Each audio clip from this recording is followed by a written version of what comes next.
જય શ્રી કૃષ્ણ, જય માતાજી. જો બાસુંદી બનાવીશું. જો મસ્ત મજાની. જો તમે કેવી બનાવો છો કહેજો. જો દૂધ ઉકળવા મૂકી દીધું છે. જો આ બધું આમાં જો ઠંડા દૂધમાં તમે કેવી રીતે બનાવો છો કહેજો, અમને કોમેન્ટ કરી. તમારે બધું નાખવું હોય, દાળ અમને જે નાખવું હોય નખાય, ન નાખવું હોય ન નાખે. ઘણાને ભાવતું હોય તો નાખે. અમે આવી રીતે બાસુંદી બનાવી છે. જો દૂધને પહેલાં ખૂબ ઉકળવા દેવાનું, પછી ફ્રીજમાં મૂકી દેવાનું. ઠરી જાય તો જ મસ્ત થાય, લાગે. ગરમ કંઈ ખાવાની આ ન હોય.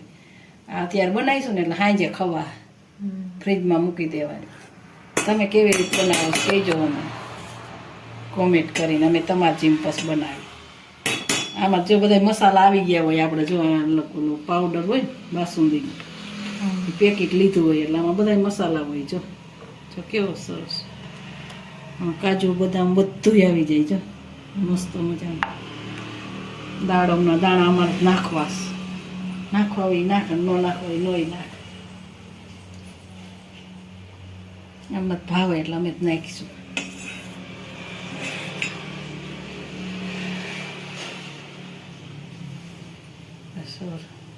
ઢાંકી દો. કાં આપણે ઓલો વેસાતી લઈ પાણી જેવી હોય એને કાંઈ દૂધ ન નાખ્યું હોય, ઓલું હોય જેવી તેવું. જો આપણે ઘર જેવી ન બને કંઈ. આ તો આપણે બધાને શોખ હોય લાવવાના. તું આ ખાઈ જાય ને જોઈજે વેસાતી ખાઈ જાય કેટલો ફેર પડે. મસ્ત મજાની બને. ઠરી જાય ને એટલે આમ ખાવાની બહુ મજા આવે.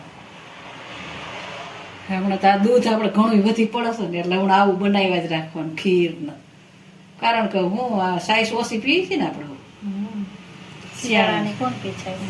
પછી ઉનાળામાં સાય આપણે વધતી ન 1 લીટર હોય તોય દૂધની તોય પી જઈશ 2 ટીમમાં.